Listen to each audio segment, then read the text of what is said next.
Halo semuanya, Assalamualaikum. Selamat datang di channel YouTuber Bondowoso ya. Ini video pertama saya lagi nih setelah update. Untuk update sih sebetulnya, karena udah lama banget gak update. eh Gimana ya ceritanya mulainya? Banyak banget ya pokoknya yang rencana tuh gini. Saya kan udah dari sana dan rencananya itu nanti ilmu yang saya dapatkan dari sana itu mau saya sharing di channel ini, makanya saya namain YouTuber Bondowoso gitu ya. Di deskripsi channel ini juga udah saya sebutin ya bahwa keterangan itu alumni YouTuber Bondowoso. Oke, mungkin ini pertama videonya kurang bagus ya. Tadinya juga emang nggak apa namanya, bukan niatan mau diperbagus sih, emang mau sharing aja sih. Ini channel kesekian dari, bukan channel utama saya maksudnya. Dia untuk sekedar sharing saja. Oke gini teman-teman, untuk teman-teman yang masih banyak pertanyaan tentang YouTuber Bondowoso, gimana cara belajar ke sana, kemudian berapa biayanya, apa saja yang dipelajari dan sebagainya, nanti kita akan sedikit perlahan kita bahas di sini ya. Pertama nih, untuk yang mau belajar ke sana gimana nih caranya? Jadi waktu itu saya itu menghubungi Mas Imam itu dari awal tahun 2021 ya. Terus karena nggak ada kontaknya, akhirnya saya tanya-tanya ke sana kemarin. Pokoknya intinya udah dapat tuh bulan Agustus, baru bisa daftar dan baru bisa berangkat itu bulan Desember kemarin. Jadi memang banyak banget yang antri. Banyak banget yang antri dan ternyata memang ada biayanya setelah saya tanya-tanya. Tapi biayanya sih kemarin memang lumayan sih buat saya ya, lumayan. Ya lumayan, dibilang murah juga enggak ya, dibilang mahal ternyata setelah ke sana ya enggak juga sih, enggak kemahalan karena memang di sana itu kita 1 minggu, ada yang 1 minggu, ada yang 5 hari, ada yang 6 hari, tapi rata-rata sih seminggu. Tapi ada juga yang 5 hari, ada juga tapi yang 1 hari. Jadi maksudnya gini, tapi bayarnya sama ya segitu. Dia tuh sibuk banget, bayarnya sama sekian misalkan ya. Waktu itu sebut saja ya, pas saya angkatan saya itu 2.500.000, tapi itu memang dapat kita di sana tempat tinggal, makan, ilmunya juga, ngopinya juga, ngambilnya juga, terus kadang ada snack dan segala macam, pokoknya dijamunya itu benar-benar. Jadi setelah kesana itu kita, wah, dapat banyak banget ya segitu gitu, murah juga. Dan banyak banget yang sebelum-sebelumnya itu yang udah ikutan workshop dan segala macem, ada yang 5 juta, 6 juta, 7 juta gitu. Dan diajarinya itu bukan sama masternya langsung gitu, kadang sama karyawannya dan sebagainya. Kalau ini kan di rumahnya langsung, langsung sama mas imamnya juga gitu, diajarin satu persatu gitu.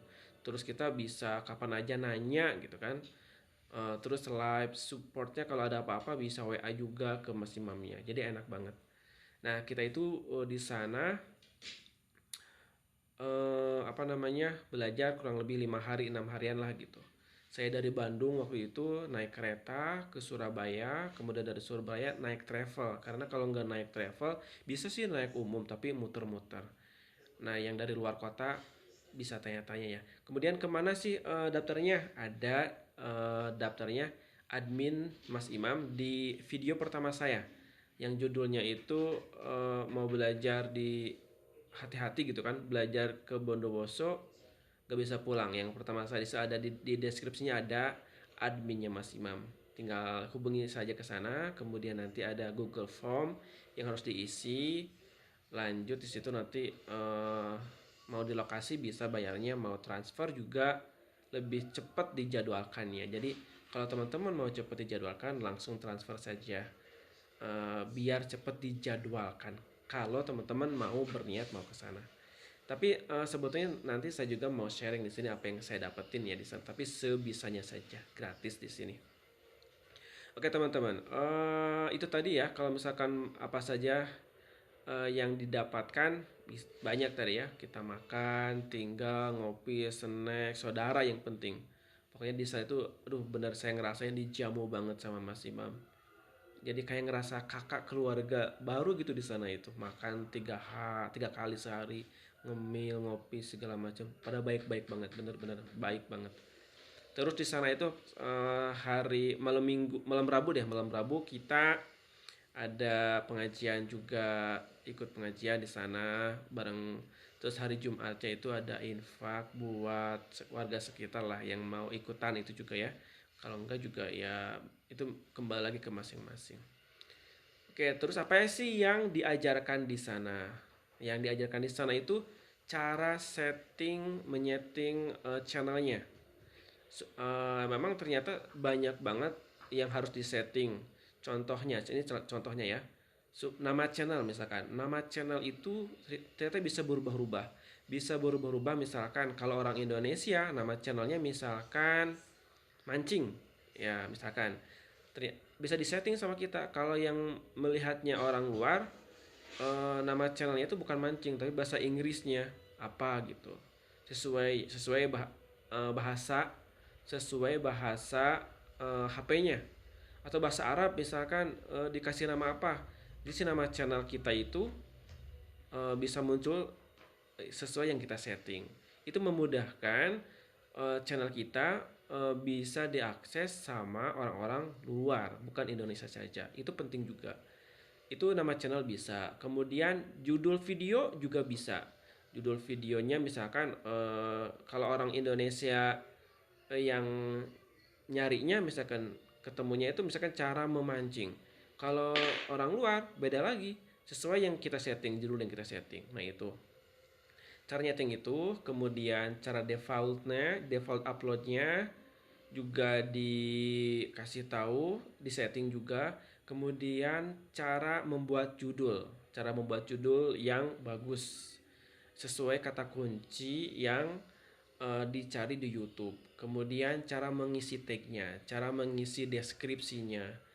Kemudian lagi cara membuat cover atau thumbnail supaya orang itu pas ngelihat di beranda YouTube gitu ya, pengen ngeklik gitu ya. Ada kata-kata yang memang dilebay-lebayin, tak dilebay-lebaykan lah intinya.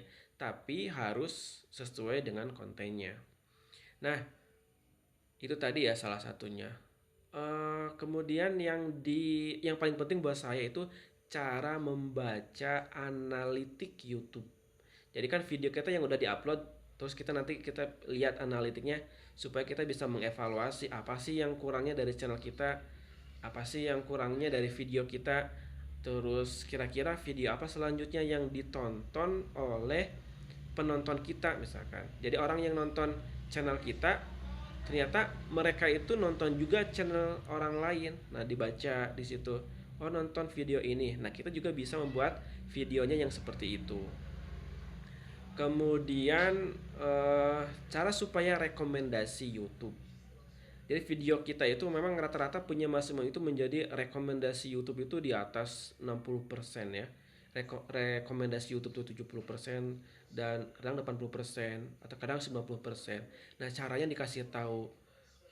Salah satunya saya kasih tahu seperti ini. Supaya jadi rekomendasi YouTube itu penting banget. Jadi tanpa orang nyari, ketika orang masuk ke YouTube udah nongol gitu di berandanya. Nah, bagaimana caranya itu dikasih tahu. Nanti kita akan bahas juga. Saya akan bahas di sini juga ya pelan-pelan ya. Karena memang saya juga lagi lagi memperbaiki setting-setting channel utama saya. Itu yang paling utamanya itu kalau menurut saya cara membaca analitiknya supaya video kita itu lebih bagus lagi ke depannya. Terus apalagi cara live streamingnya itu bisa 3 2 4, tapi memang itu berbayar ya, pakai software lagi. Pakai OBS ya kalau Mas Imam itu. Jadi memang itu berbayar, kita pesen nyewa OBS orang lain. Itu khusus untuk 100k subscriber. Yang udah 100.000 subscriber memang bukan baiknya sih, bisa menggunakan software itu live streaming. Itu dia ya. Apalagi nih. Oke, konten apa sih Mas Imam? Nah, banyak banget yang nanya konten apa Mas Imam. Sebetulnya kalau ada orang yang nanya kayak gitu tuh, kurang ya, sebenarnya kurang etis sebetulnya kalau menurut saya. Karena banyak banget nih kalau di grup-grup itu jarang, bukan jarang, gak bakal dijawab sih konten-konten yang nanya konten apa sih, channelnya namanya apa sih, nah kenapa sih kayak gitu nggak dijawab. Nah sebetulnya bukan takut disaingi, bukan ya, karena untuk menjaga si analitik YouTube tadi. Jadi kalau misalkan kita kasih tahu ke orang, disebar-sebarin ke orang, subscribe dong channel saya, ini nama channelnya gitu kan. Nah, nanti si video kita itu di analitiknya itu sumber penontonnya itu kalau diketik nama channel dan nantinya yang keluar tuh search page. Jadi nama channel dicari gitu. Jadi bakal banyak tuh kali gitu. Itu merusak merusak sumber video. Jadi si rekomendasinya bakal ke bawah gitu. Padahal yang bagus itu yang di atas. Contohnya kenapa sih harus rekomendasi YouTube? Misalkan gini, kita jualan, ini kata Mas Imam ya. Kita jualan eh, baju. Nah, jualan baju deh misalkan. Toko. Kalau misalkan yang datang pembeli itu pasti yang butuh baju kan ya, yang butuh baju baru datang gitu. Kalau yang nggak butuh, ya nggak datang gitu. Kecuali kalau misalkan si tokonya itu gembar-gembor di apa namanya diiklanin, akhirnya banyak di beranda di Facebook atau di mana gitu kan, yang tadinya nggak butuh baju juga jadi ngelihat kok murah ada diskon jadi beli deh gitu. Kalau misalkan tokonya diem doang gitu di toko offline bakal susah gitu dapetnya itu gitu, kecuali kalau mungkin musiman